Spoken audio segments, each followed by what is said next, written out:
After all, if you're not the hero in your novel, what kind of novel is it? You need to do some heavy editing.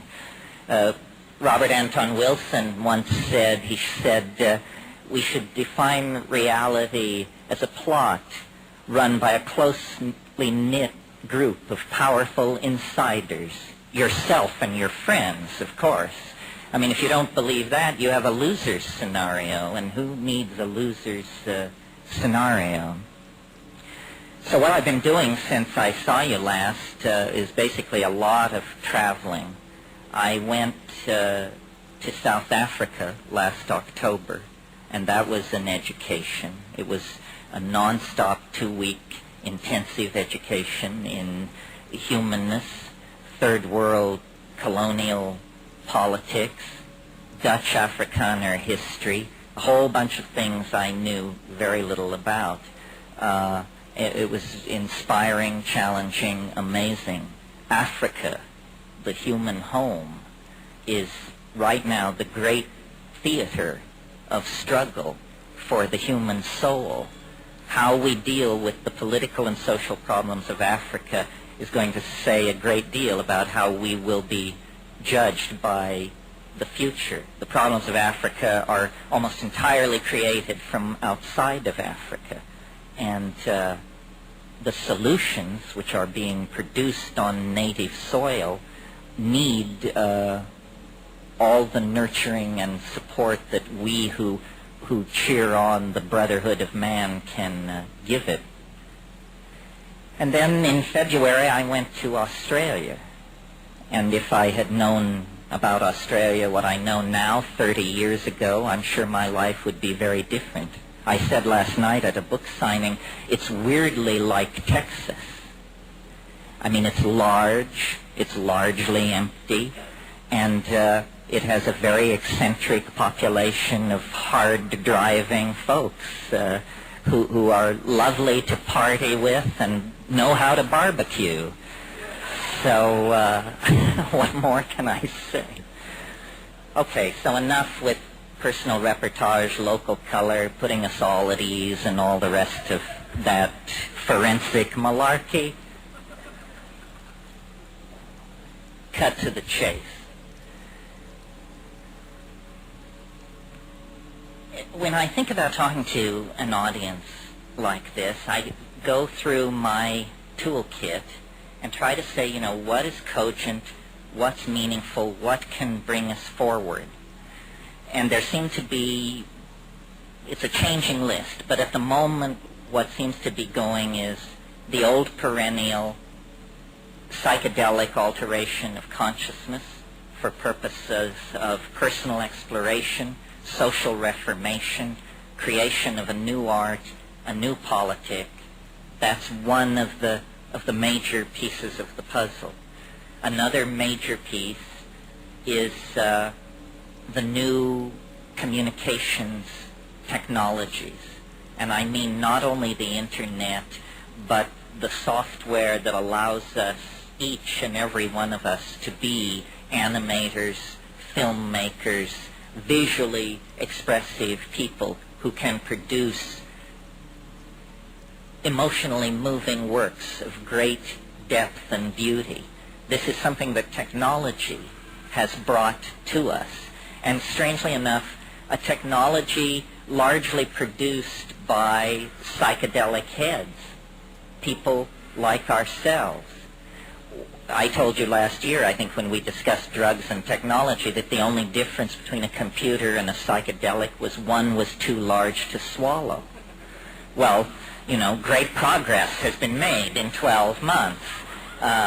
In another 3 or 4 years, we will be able to swallow the computer. Some of us may never be able to swallow it.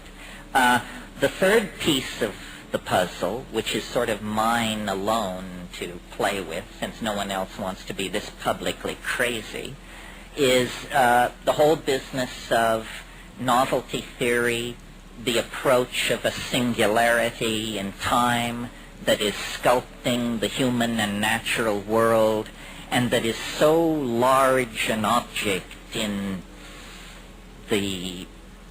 intuitive sphere of human beings that it almost has religious overtones. And then the question for me and the question for you, I suppose, is how much of this can you take without having to take it all? How much of these ideas can you imbibe without having to go the whole distance? And the answer is, it's a personal matter for each person to feel into their circumstance, which means their history, both psychedelic and non-psychedelic, and then to feel into the projection of their future. Do you think you are repeating the lifestyles and algorithms of your parents and grandparents ad infinitum back to Adam? Or do you feel like you've stepped to the front of the train of human evolution, that you are making yourself new every day? If we reach too far back into the stabilizing metaphors of the past, we get rigidity, habit, limitation. If we step too quickly into the unlimited freedom of the future, we lose our grounding. Socialism did this over the past 100 years, and because it abandoned any contact with a realistic human psychology, the best intended people ended up creating nightmare societies. If your theory is not true to the nature of humanness, you will end up beating human beings like metal on the anvil of your ideology. And this creates great human suffering and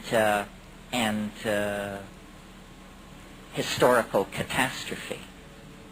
And I maintain that our own society suffers from a failure to adequately model and reflect the true nature of human beings. We have ideas, we have ideals that get in the way of realism and immediate experience. And when I was thinking about all of this and how to put it into a metaphor that would be appealing and amusing and lead people to look deeper into these things, I began to play with the idea, it's a religious idea. You all have heard, although probably more often in English than in Latin, the thought, in principio et verbum et verbo caro factum est, which means in the beginning was the Word, and the Word was made flesh. This is the great overarching myth of Western religion. It equally informs Islam, Christianity, Judaism. These three great flavors of monotheism all accept this primary statement. In the beginning was the Word, and the Word was made flesh. What does it mean, for a moment, taken away from the tired exegesis of the cults that have hammered at it for so long? What does it mean in and of itself? It means that language is somehow the privileged medium of exchange between human beings and the divine. That the descent of the Word into flesh makes the flesh more than flesh, makes the Word more than the Word. The union of flesh and Word launches the cosmic drama of fall and redemption that is the myth of Western society. And for centuries and centuries, we've concentrated on one end of this story of the fall and the redemption. We have concentrated on the fall. But meanwhile, through all the grimy betrayals and bloody backsliding of human history, the Word has quietly advanced its agenda. And I've been thinking a lot about this recently because in a new book I'm writing a lot about spoken language, speech. And I've come to a conclusion that, typical of me, is far from orthodoxy and far from much cover provided by anybody else's ideas on this matter. I've come to the conclusion that language is very old, thinking is very old, communicating is very old, by glance, by gesture, by dance, by meme, by intuition. But speech is very recent. It's a technological innovation as fresh as the Pentium chip or the spinning wheel. It's something someone invented somewhere. It's the most successful technological leap forward ever made. It's the discovery of symbolic signification, that a noise, meaning nothing, can by convention be given a meaning, and that meaning will then attend that utterance wherever it occurs in the presence of those who have joined in the agreement that attaches the symbol to the meaningless utterance. It's a coding breakthrough. Somebody hacked this about 35,000 years ago, and immediately, as forms of media have a way of doing, it swamped the previous methods of communication because, A, it worked in the dark. Suddenly, evenings were not so boring anymore. It worked in the dark. It also, the touchy-feely forms of communication were generally one-on-one and related probably to having sex or aggressive physical encounters. But suddenly, one voice could reach many, and many could respond. And virtual reality was born at that moment, not here in the late 20th century, but at that moment, because acoustical environments laden with symbolic meaning became the name of the game. Stories is what we call these things, and they are the proper use of the advanced form of media known as human speech. It's using human speech to create three-dimensional scenarios that unfold, and everyone is carried along with the drama and the wonder of it. From that beginning, and in a series of successively accelerating leaps, the word has made its way into the world. It's interesting that straight linguists and paleolinguists believe human language is no more than 35,000 years old. Imagine that. We possess Homo sapiens sapiens skeletons 110,000 years old. People like the person who rode with you on the bus yesterday. People that modern. And yet, the experts tell us no one spoke until 35,000 years ago. No one wrote until 5,000 or 6,000 years ago. Reading and writing is simply a carrying forward of the original program of signification, first using acoustical signals, and then some other hacker had the brilliant idea, well, if we can use sound to carry abstract associations, why not abstract symbols to carry abstract associations? And writing was born.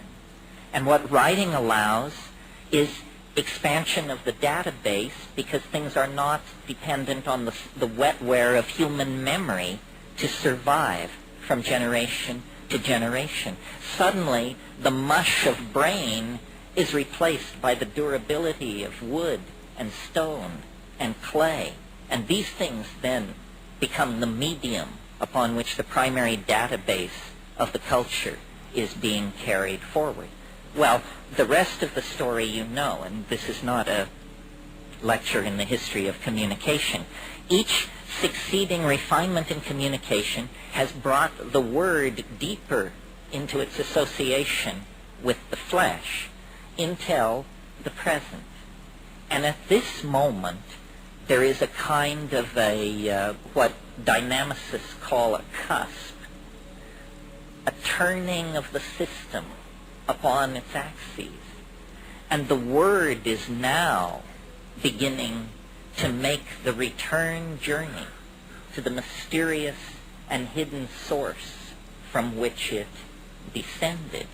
In other words, spirit is now beginning to disentangle itself from matter. The 20th century will be remembered as the great clash point, or the great arena of conflict between the triumphal positivist and rational systems that European thought has developed over the past 300 years and the new irrational systems of thought which anthropology cheerfully imported into white high culture in the guise of reportage about the primitive. But this reportage about the primitive turns out to be a kind of Ouroboros conundrum, the snake taking its tail in its mouth. In the past 100 years, as these super technologies have been developed in the West, the smashing of atoms, the invention of radio, television, computers, immunology, so forth and so on, data has been arriving about the practices of Aboriginal cultures all over the planet, that they dissolve ordinary realities, ordinary cultural values, through an interaction, a symbiosis, a relationship to local plants that perturb brain chemistry. And in this domain of perturbed brain chemistry, the cultural operating system is wiped clean. And something older, even for these people, something older, more vitalistic, more in touch with the animal soul, replaces it, replaces the cultural operating system. Something not determined by history and geography, but something writ in the language of the flesh itself. This is who you are. This is true nakedness. You are not naked when you take off your clothes. You still wear your religious assumptions, your prejudices, your fears, your illusions, your delusions. When you shed the cultural operating system, then essentially you stand naked before the inspection of your own psyche. Desmond Morris called it the naked ape. And it's from that position, a position outside the cultural operating system, that we can begin to ask real questions about what does it mean to be human, what kind of circumstance are we caught in, and what kind of structures, if any, can we put in place to assuage the pain and accentuate the glory and the wonder that lurks waiting for us in this very narrow slice of time between the birth canal and the yawning grave. In other words, we have to return to first premises. So I've been thinking about this a lot, and at first it seemed to me only a metaphor, this phrase, culture is your operating system. But because I travel around a lot and get that jolting experience frequently of, let's say, leaving London on a foggy evening and arriving in Johannesburg 14 hours later to a sweltering day in a city of 14 million on the brink of anarchy, I get to change my operating system frequently. And so I notice the relativity of these systems. And some work for some things and some for others. For instance, if you are a positivist, if you're running Positivism 4.0, you can't support UFOs. Positivism 4.0 does not support UFOs. If, on the other hand, you're running your Rancha book 5.1 as your operating system, UFOs and a number of other things can get in through the door. That is what we would technically say is a more tolerant operating system, or its plug-in support special effects denied the positivist. Well, it's fun to think this way because it shows you that you don't have to be the victim of your culture. It's not like your eye color or your height or your gender. It's fragile. It can be remade if you wish it to be. And then the question is, well, how does one download a new operating system?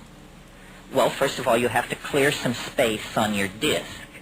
The best way to do this is probably with a pharmacological agent.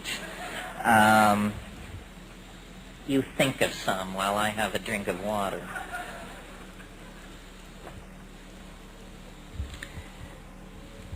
Psilocybin is an excellent disk cleaner. You can put a lot of things in the trash and have them just disappear with a psilocybin upgrade. Other pharmacological agents that will clear your disk are ayahuasca.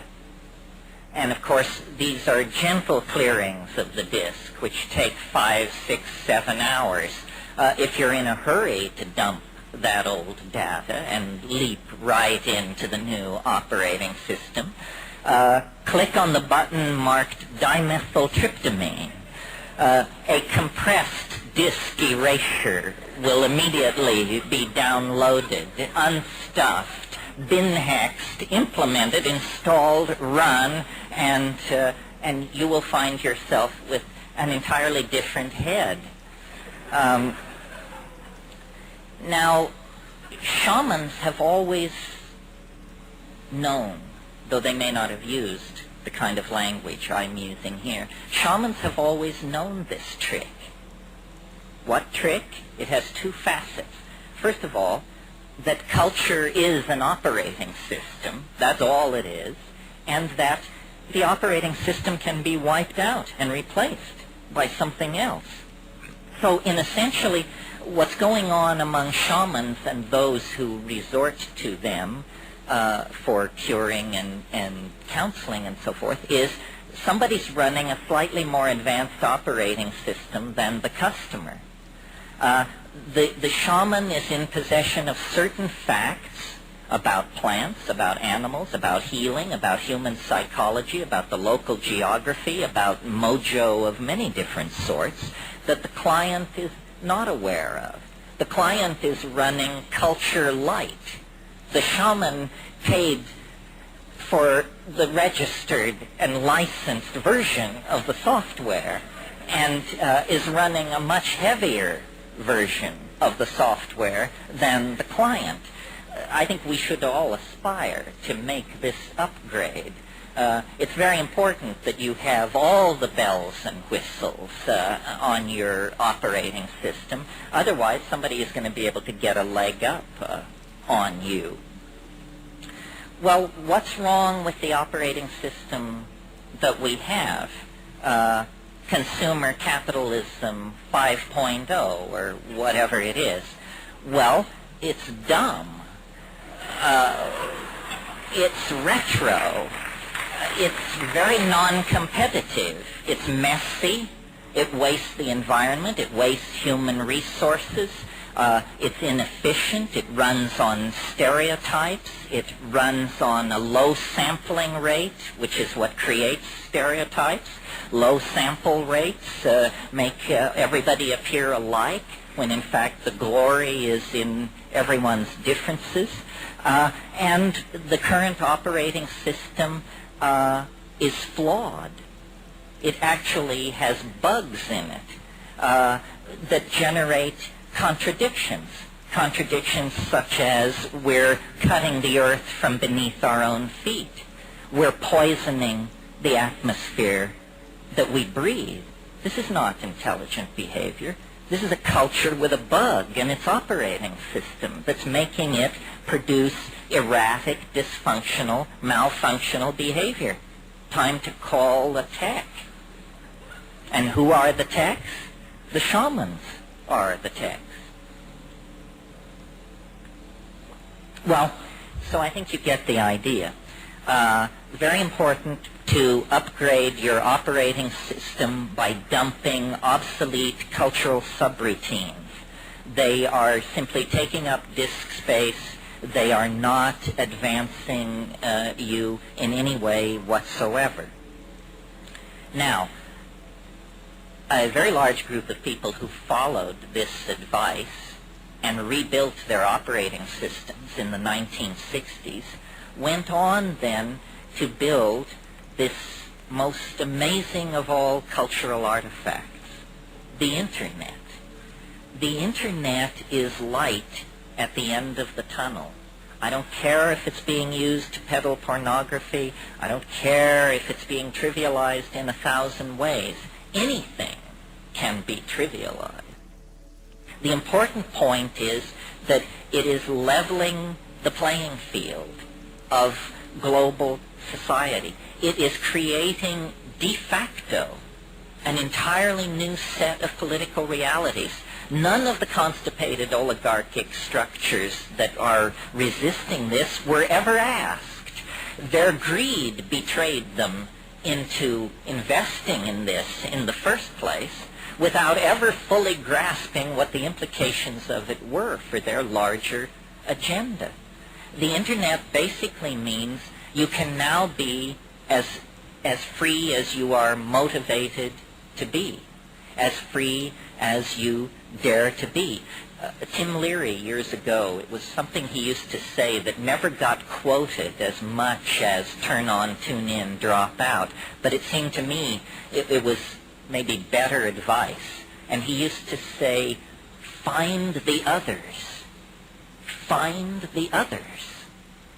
Well, you know, if you're a gay kid in Fargo, North Dakota, if you're a mescaline enthusiast in Winnipeg, if you're a student of alchemy in Moose Jaw, community is pretty much out of reach for you. Or it was until the coming of the Internet. And the Internet introduces everybody, no matter how weird, no matter how marginalized, no matter how peculiar, to the fact that there are others like you. There are others like you. Find the others. Make common cause. Realize that it's the deals you cut and the friends you make that determine where you're going to be standing when the flash hits. I mean, that's just obvious. And you see, the cultural game is a game of uniformitarianism. Cultural myths are that we are all alike. We Americans, each created equal.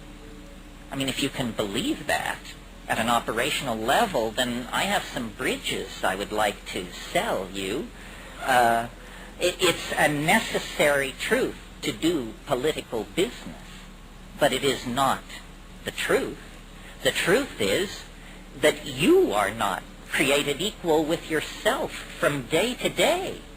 Leave alone any comparison with anybody else. You are not the person you were yesterday, nor the person you will be next week. What is an observation like that? What shadow does it cast in a world of all people are created equal? These are clashes of operating systems. There's an axiom in one, all created equal, and an axiom in the other, each divergent. These things can't be parsed. They can't be brought together. So culture plays a game of simplification. If you can make people think alike, they will buy alike, they will worship alike, and if, politics demands it, they will kill alike. So the uniformitarian agenda of culture is not an agenda friendly to you or to me or to any other individual. And if you start out from that point of view, you will soon realize that culture is not your friend. Now, this is not exactly PC to say, what with everybody running around recovering their Latvian roots and their Irishness and their this, their whatever. Culture is not your friend. If you define yourself as a member of a group, of any group, know that that is a gross simplification, and that everything about you that is interesting and unique is betrayed by defining yourself in that way. Most racism is practiced by people of the race that they are making racial judgments about. White people have far more racial opinions about white people than any other racial group, because that's where they spend their time. These gross simplifications betray humanity, betray uniqueness, make sane politics impossible. What we have to do is get back to the reality of the flesh, the reality of the individual identity. This is how we come packaged. A race, that's an abstraction. These days you have to have 3 years of genetics under your belt to give a satisfactory definition of the word if we're really going to go to the math on it. I mean, it's an abstraction of modern science. It's a notion so far removed from anything you and I come in contact with that we should just junk it. What we need to celebrate is the individual. Have you not noticed, I certainly have, that every historical change you can think of, in fact, any change you can think of, forget about human beings, any change in any system that you can think of is always ultimately traceable to one unit in the system undergoing a phase state change of some sort. There are no group decisions. Those things come later. The genius of creativity and of initiation of activity always lies with the individual.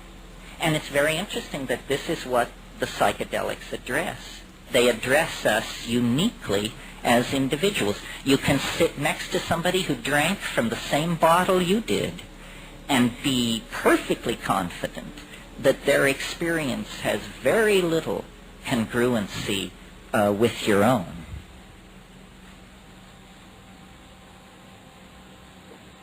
Well, so then if we let the scales of cultural values fall from our eyes and try not to look at the world through the eyes of science or democracy or capitalism or Christianity, what is there beyond ideology? What are the facts of the matter? As I see it, the most visible facts on the surface of things, on the surface of being, I see the law of increasing complexity. Things have gotten more complicated through time. I have never met anyone who could successfully argue against this. That doesn't mean it's true, but it means that it may be, as Wittgenstein used to say, true enough. True enough that as you approach the present moment in the only area of the universe which we have accurate data about, which is this planet, things become more complicated. 1,000,000 years ago, there were no human civilizations. 1,000 years ago, there were no machines to speak of. 100 years ago, there was no communication infrastructure to speak of. 10 years ago, there was no internet. 18 months ago, there was no Java.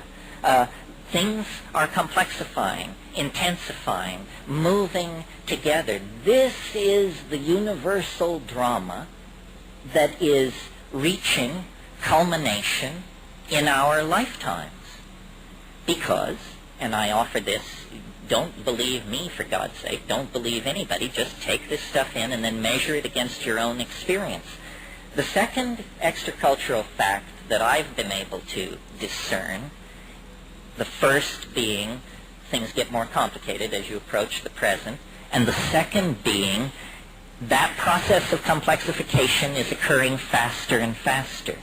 The early universe was very slow moving. It took a long time for things to cool down and life to begin its agonizing march out of the slime into animal form, meeting extinction and catastrophe and setback after setback, but always picking itself up literally out of the mud and moving forward. Well, as life left the ocean, the pace of evolution quickened.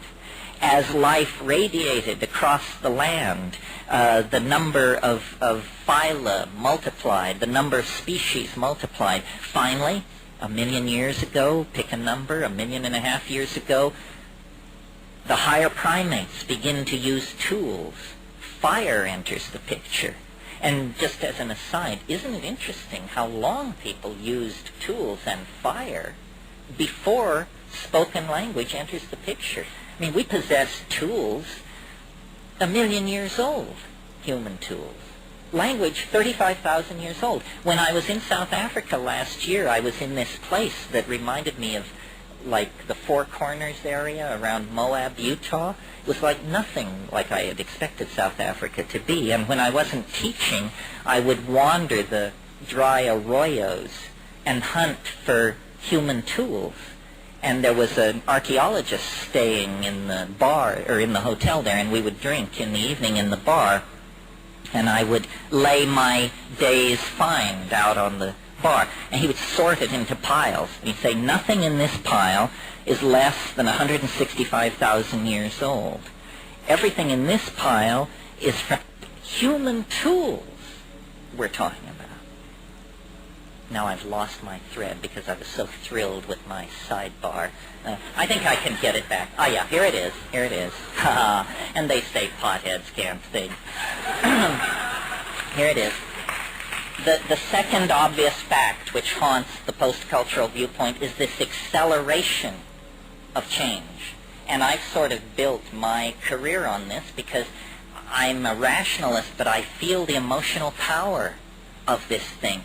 We are caught in a basin of attraction, to use a mathematical term. In other words, we are under the influence of something which is pulling us into the future, or into novelty, if you want to put it that way, at a faster and faster rate. So problems which are presented in the following terms: if we don't do something, in 500 years we will run out of this, that, or the other. Or if we don't do something, in 1,000 years this or that will happen. These are meaningless statistics because the acceleration into novelty is rewriting the rules now every 18 months. We are descending now into a well of novelty such that more change is now occurring in a single human lifetime than occurred in the previous 10,000 years of human history. We are approaching at a faster and faster rate something unthinkable, something which is sculpting us in its image, something which shamans have always known was there, though they may not have used the metaphor of ahead of us in time. That's a Western download of where it is, because you could just as well say it's in heaven, or behind us in time, or everywhere, or nowhere. The point is, we're about to arrive in its presence, and it is shaping us to prepare us for the arrival. It is making us more and more in its image. This is not a new process. This began a long, long time ago. But it's now reaching its culmination. And I said a few minutes ago, the Internet is light at the end of the tunnel. The Internet is the beginning of a nervous system that is knitting not only all human beings, but all life together, all information together. Because, you know, there already is an Internet. It's called the Integrated Ecosystem of Planet 3. It runs on pheromones, it runs on weather systems, ocean tides, telluric currents, moving in the earth, thousands of methods. Leave it that way because our cultural tradition is one of reductionism. Tear things apart, break them into their subordinate units, break those into still smaller units. Well, when you have a theory of reality like that, what you end up with is all the pieces spread out and no car and nowhere to go. But nature has always operated as an integrated system of communication. And the Internet is, in a sense, nothing more than a human aping of a natural system already in place. If we could do it through pheromones, light, mycelium, and electromagnetic pulses through the earth, we wouldn't be stringing copper and cable and fiber optic. Those things are simply historical artifacts of the moment. What lies ahead on the Internet, what lies ahead, I think, for us, and this is the last point I really want to make, and then we can talk about all this, is, you know, I have been a true resistor of the alien penetration of human civilization because I just saw no evidence for it.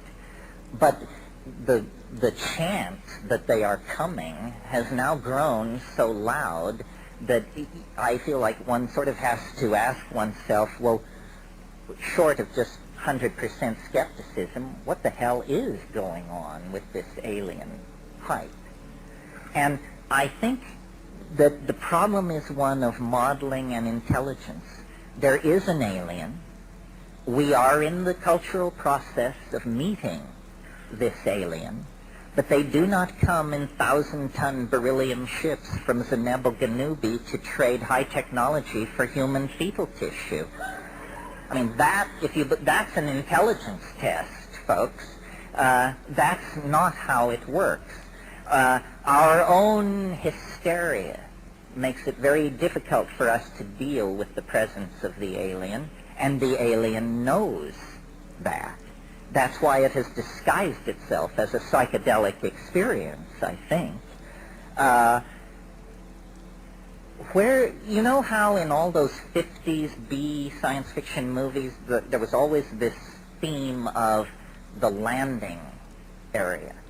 And I saw it in Mars Attacks, too. There must be a landing zone. Somehow we must let them know that we welcome them by building a landing area. And the Nazca Plain has been claimed, and on and on and on. I think that the alien is a creature of pure information. It's purely information. It's non-local. It comes out of the Bell non-locality part of the universe that exists distributed through hyperspace. The alien is real, but it is only made of information. And therefore, the only dimension in which it can be encountered is a dimension of pure information.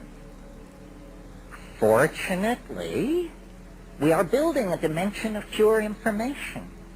Providentially, we have named it the net. The net is a net for catching the alien mind. How will it come? Will it descend upon our websites in a flash of light? I don't think so. How it will come is hacked through human fingers. The alien is real, but it is within us. It can only communicate information, and that information has to be made real in this world by human coders.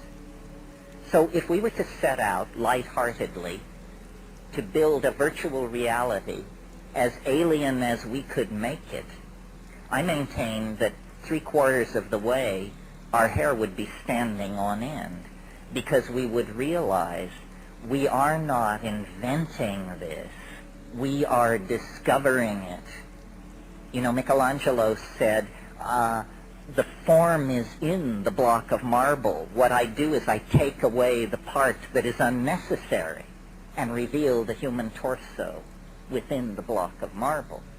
In the same way, the alien is already within us, but we must model it. We must call it forth into a dimension of potential dialogue. And I think that ultimately this is what high-tech society can bring to the shamanic equation. Shamans have been dealing with spirits, entities, powers for more than 100,000 years. But it has always been on a one-to-one basis. One human being at a time went up Mount Sinai to talk to the fire on the mountain. But with virtual reality, we have a technology that allows us to show each other our dreams and, yes, our hallucinations. And as we begin to show each other the contents of our own heads, and as we begin to explore the alien Niagaras of beauty that pour through your consciousness under the influence of some of these substances, we are going to discover that we are not what we thought we were. The monkey flesh is penetrated by something, dare I say it, divine, or at least alien, transplanetary, and beyond the power of human comprehension. I don't know if we're talking about God Almighty here. I don't know if we're talking about the God who hung the stars like lamps in heaven, as Milton says. That seems a tall order. Maybe what we're talking about is the God of biology. Something has happened to this planet. It has become infected with an informational, call it virus, call it force, call it being, that is using matter, and yes, using our flesh and our thoughts to bootstrap itself to higher and higher levels. And now the prosthesis of machinery and the possibility of an artificial intelligence raises the real option of producing, of actually midwifing the birth of an entirely new, not species, but order of biological and intelligence in existence. The human-machine symbiote is upon us. I mean, it's been with us for a while, since the first wheel was carved, since the first stick was sharpened. But that was all very simple stuff. Now it's clear that we are in partnership with an other mind, which comes to us through our machineries and through the biosphere. Wherever we press beyond the thin curtain of rationalist culture, we discover the incredibly rich, erotic, scary, promising presence of this intelligent other, which beckons us out of history and says, you know, the galaxy lies waiting. A galaxy of galaxies lie waiting. Lose the encumbrances of three-dimensional space. Return with the word to its higher and hidden source. And at that point, you will discover the alchemical paraclete will be given unto you. The alchemical dispensation will be given. And as James Joyce said, man will be dirigible. What did he mean? He meant that we will lose the limitations of physical and three-dimensional space, that we are destined to become mental creatures. People say, well, isn't this a terrible thing? What about this, that, and the other? All the things you're worrying about, we turned our back on 25,000 years ago. We have been marching through this virtual reality of our own creation for the entire duration of what is called human history. Now, is there a political implication to all of this? I think the political implication is, a personal one. We all must try to understand what is happening. We need to try to understand what is happening. And in my humble opinion, ideology is only going to get in your way. Nobody understands what is happening. Not Buddhists, not Christians, not government scientists, not, no one understands what is happening. So forget ideologies. They betray, they limit, they lead astray. Just deal with the raw data and trust yourself. Nobody is smarter than you are.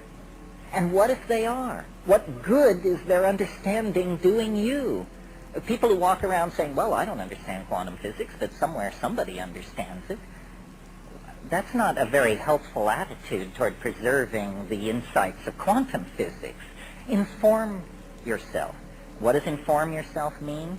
It means A, transcend and mistrust ideology. Go for direct experience. What do you think when you face the waterfall? What do you think when you have sex? What do you think when you take psilocybin? Everything else is unconfirmable rumor, useless, probably lies. So liberate yourself from the illusion of culture. Take responsibility for what you think and what you do. And then the other political implication toward community is a lot of people are going to be very anxious because change raises anxiety in people. And people who have limited opportunities to educate themselves because of culturally inflicted abuse are scared because they can sense that everything familiar is giving way, but they don't want to embrace the unimaginable. These people need to be reassured. They need to be reassured by example and by hearing optimistic and reasonable rhetoric about the future. Selling the future as an 8-alarm fire, which is how the media does it, only makes a sane future impossible. So we need a responsible approach to thinking about the future. And it means taking personal responsibility for your drug taking, for the ideas, the memes that you push into society, and for the images that we share among ourselves. You know, one of the great truisms of the New Age is that images can heal. But I've never heard anybody discuss the obvious contra-implication, which is images can make you sick. And you are constantly bombarded with images which disempower, divide, confuse, and make crazy, basically. So I think the reason psychedelics are such political dynamite in any culture is because they dissolve cultural assumptions. The scales fall from people's eyes, and they say, does this make sense? Does my job make sense? Does my relationship make sense? To my significant other, to my government, to my children, to my environment. Do these relationships make sense? And of course, if the answer for most people in high-tech society is no. We've been compromised, we've been deluded, we've been sold a massive pottage. The way out, then, is personal responsibility, new operating systems downloaded from outside of culture, which means from the deeper wisdom of the psychedelic plants, and then a commitment to community and a motto of to the future without fear.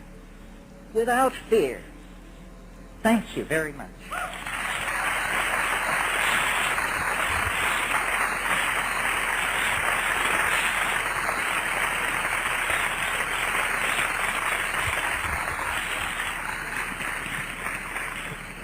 Well, so much for a promise to be brief. You just wind the guy up and point him, and off he goes. The robot who preaches freedom. Questions, challenge, anything, anybody? Yeah, you. Well, yeah, it's a tricky question because what's being maximized as things come together is novelty. And so then we have to have a discussion about what is novelty. To my mind, an explosion takes a complicated situation and reduces, or as mathematicians would say, flattens its dimensionality. An art gallery or a beautiful home is far more interesting before an explosion than after. So I don't see how some kind of catastrophe would entirely fulfill the bill. On the other hand, a partial catastrophe of some sort, because I believe primates are at their best when cornered.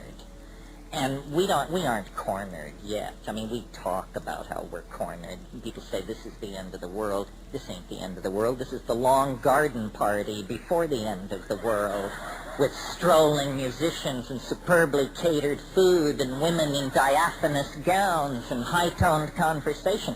Wait till you see the end of the world. It isn't about deciding to come up to Austin to attend the Whole Life Expo, let me tell you. So, yes. Yes, I should repeat questions. Different part of the room. Back here. White shirt. You, sir. This guy, yeah.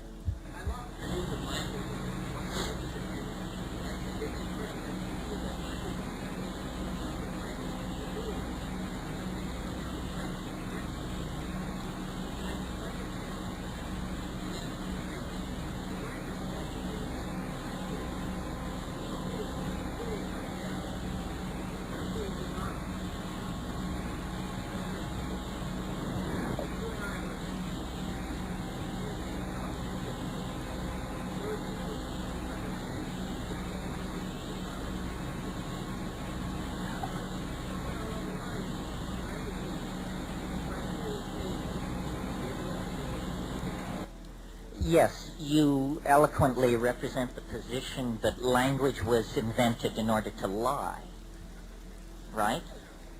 Well, that's what the second guy who got a hold of it, I'm sure, probably did with it.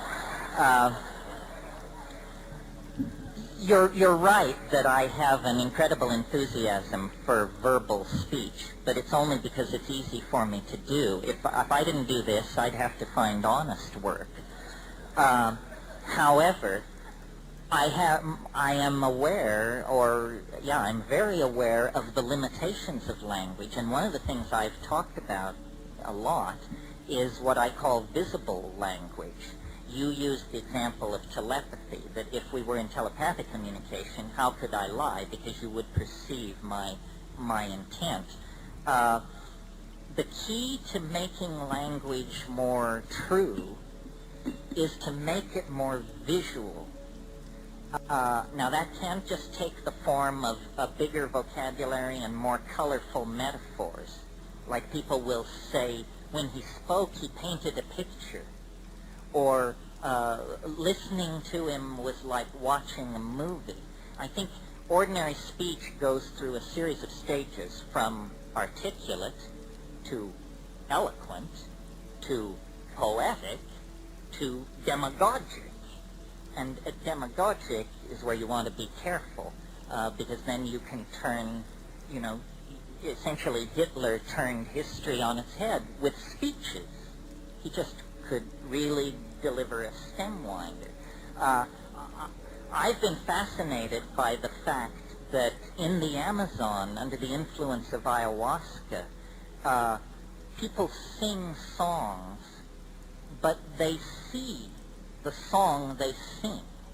And when you hear people talking about it afterwards, people will say, after listening to a song, I love the part with the olive drab and the chrome, but I thought when he got into the magenta and yellow stripe thing, it was just too much.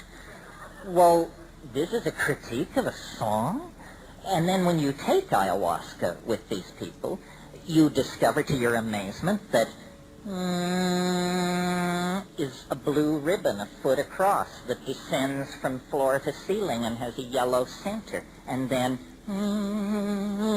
puts knobs in the ribbon, and you can start singing and building, modeling, animating in 3 dimensions with sound.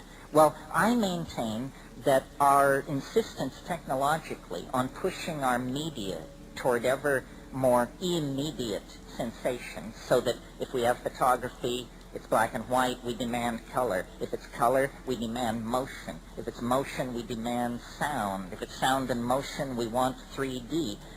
It's that we trust our eyes.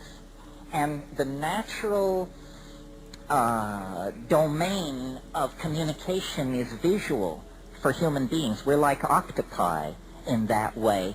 So really language needs to evolve toward the visual, and that's why I'm very keen for technically dense prosthetic environments where every time you say the word "and," a yellow three-dimensional triangle appears in the air. Every time you say "or," an orange ball appears. A computer is listening to what you're saying and giving a geometric accompaniment to speech. I think that there are forms of telepathy that we can evolve through the use of drugs and computer-assisted technologies that will allow us to see each other's dreams.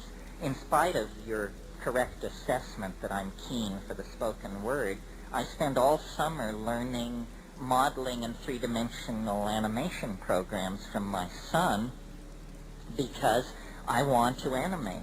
I want to model. I see things on my trips that I have never been able to English, but that if I were a fully competent modeler and animator, I would just say, check it out. And I'm going to do that, and I urge you to do that. I mean, it's a funny thing to be told you want to spiritually advance, study 3D animation. But these are the frontiers of communication. We have an obligation to make our language more immediate. It is the most godlike thing we do. If you're looking for the thumbprint of Almighty God on the biological organization of this planet, it is human language. It is a miracle. I don't give a hoot what the dolphins and the honeybees are out there in the woods doing. It ain't like Milton. It ain't even like Bob Dylan.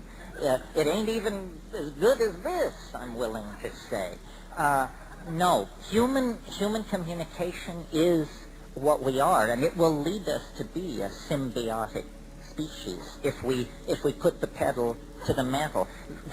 For people like yourselves, who I assume to be, no matter how you finagled your way in here this afternoon, part of the upper 3% of the ruling elite on this planet, there is a real obligation to use privilege to communicate and to make art. I think this is what, if the good life has any purpose other than to drink beer and watch TV, it's to produce art. This is how you make a payback into the community, and art is ambiguous. Your art may say things to people other than yourself that it would never say to you, but that's how we make the community richer. That's how we enlarge the dimensions of the human soul, by making art. Yeah.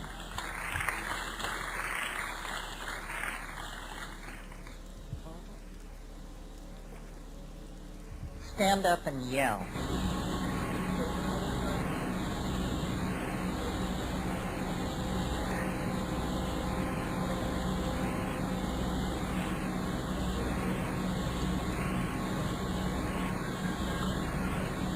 Louder. You said, do you take psilocybin and see self-transforming machine elves? No.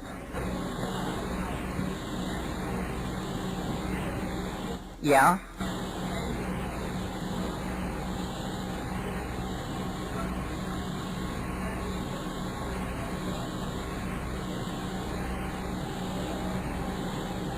The question is, when you encounter the self-transforming machine elves in hyperspace, do you think that's a reflection of ourselves, or do you think it's an alien, or, I mean, I'm paraphrasing, but it's something like that?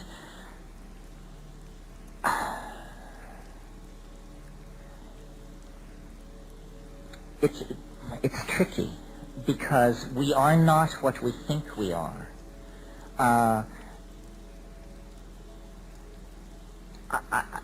Maybe I didn't spend enough time on this alien thing. I referred to non-local domains of information.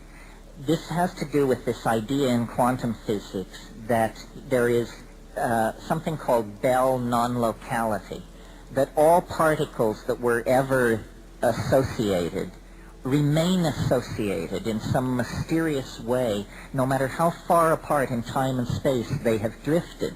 Well, according to the Big Bang, all particles were once closely associated. At the moment of the Big Bang, everything was in a space less than the diameter of the proton, or some piddling distance like that. So then this was an idea that was just thought so outlandish that there could be this instantaneous dimension of connectivity that it was dismissed from quantum physics in favor of an acceptance of a somewhat less outlandish but equally challenging notion, which was the Heisenberg uncertainty principle. And that's how it was left for about 40 years. But there were thought experiments that people talked about that could test for this Bell non-locality. Well, eventually, these apparatus were actually built, and these experiments were performed. And what do you know, Joe? Bell non-locality can be demonstrated the same way any other physical phenomenon can be demonstrated, given a sufficiently prepared laboratory situation. It's real. It's not woo-woo. It's actually scientifically true at the fundamental core of physics that all space and all time is in some form of simultaneous connection. Now, it gets a little dicey if you ask questions like, can we use this to get and send information? And I don't want to go into that because I think I already have the answer. No matter how good the arguments against it, I believe this is what the human imagination is. That you have two eyes to show you local space, and then you have an organ called the mind, which doesn't protrude anywhere on the surface of your body, except occasionally in some cases. It will lodge on a surrogate. But generally the mind is invisible, but it gives you non-local data.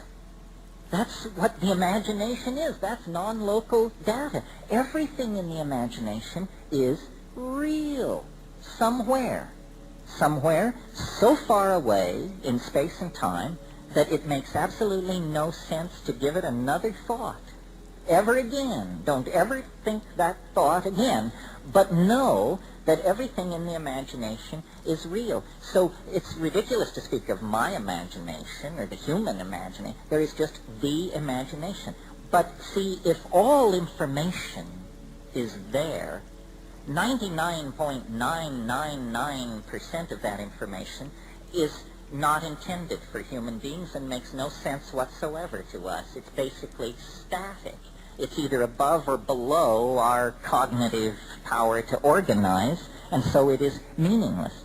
But 0.0000001% of this non-local data is enough like local data that we can make metaphoric bridges to it and say, well, it was like this, and it was sort of like this, and it was a kind of a this, and it reminded me of something else.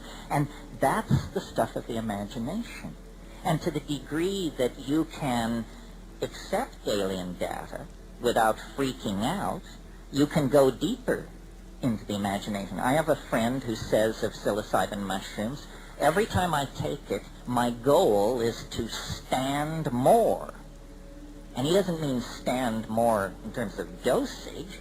He means stand more in terms of content. Because it can always raise the bar higher than you can jump. I mean, I've had dialogues with it where after hours of dancing mice and personal revelations and kind of a sense of familiarity, I've said to it, well, but what are you really? Show me what you are for yourself. Well, my God, the temperature in the room begins to fall towards zero. Black draperies rise. There's an organ tone that shakes the earth. And after about 30 seconds, I say, hey, enough of what you are for yourself. Let's go back to the dancing mice and the little candies rolling in the dark and You know, it knows that you have a limited capacity to absorb its alienness. That's why we have what's called human history. Human history is the process of spending more. And it's now we've sort of come to the short and curly part of the process where they're just around the corner. I mean, all you have to do is smoke a doobie, look out at the evening sky, have a dream, talk to a friend, and the alien is very, very, its trailing aura, or its leading aura, I guess. Its leading aura has now intersected human psychology. But cheerful stories of space brothers and scary, silly stories of people trading, high technology freaks in league with the government, hey, it's so much bigger than that. It's so big that it has disguised itself as an alien invasion to keep from really alarming us with what it really is. How are we doing here? Couple more questions. If you could come to the microphone so the tape recorders can see that. A lady, yes. Would you like to come up and we'll get you on tape here?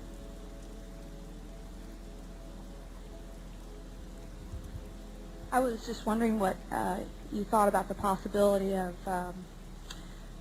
as we become more aware of what we're doing to the environment and the responsibility of those industrialized nations that are consuming more than their share, that if we could get on an equal playing field, then those underdeveloped countries that have a great deal of the resources that they're using up to basically pay their national debts, if they could receive technology so that they can be on an equal playing field on the internet, etc., in exchange for our consumption, that it might be an interesting evolution in terms of...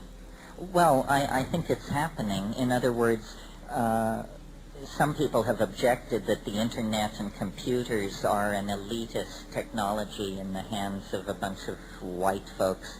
To some degree that's true, but on the other hand, if the automobile had followed the same curve of cost-benefit that the computer has followed in its development, then the average automobile today would cost $1.50, and it would go 100,000 miles on 10 cents worth of gas. That's the kind of bang for your buck you're getting from the modern PC compared to where it was 35 years ago. No technology in history has had its costs fall so quickly, and there is no reason to think that those costs will level off. If a good PC today is $1,400, there's no reason why in 5 years it shouldn't be $140, and there's no reason why in 10 years it shouldn't be $14 and be worn on your thumbnail. This can all be done. All these prices are artificially inflated. The other thing about the internet is it is going wireless. And as it goes wireless, it goes totally global. If I can just brag for a minute and make an example of myself, I have a wireless connection to the internet. At first I got a wireless connection because I couldn't get any other kind because I lived way up on a volcano. But now my wireless connection is 1 megabyte. That's 45 times faster than 28.8.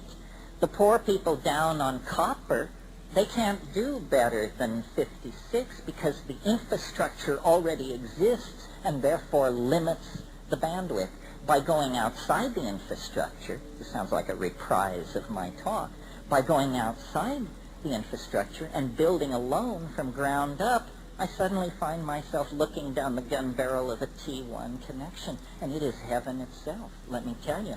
And the people who sold it to me, and there must be dozens of other companies, are bent on conquering the world, meaning putting everybody who wants to be online for pennies in the next 5 to 6 years. And, you know, if you live in Manhattan or even Austin, what is the internet? It's another diversion. It's another piece of entertainment. But what is it like in Somalia, in Seychelles, in Bangalore? What kind of impact does it have there? It is, you talk about a culture-dissolving effect based on psychedelics. How about a culture-dissolving effect based on access to the Internet? And people say, well, Western values will swamp all others. Certainly, to some degree, that is true. But did that just begin yesterday? Isn't that what the bloody business has been about for 500 miserable years, ever since the barbarian Cortez arrived in Mexico? I think so. Well, don't get me off on that. One last question. Who's just burning?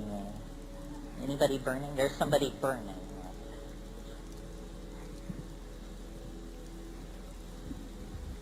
So, where do you think we're going to be on December 22nd, 2012? All together. All together.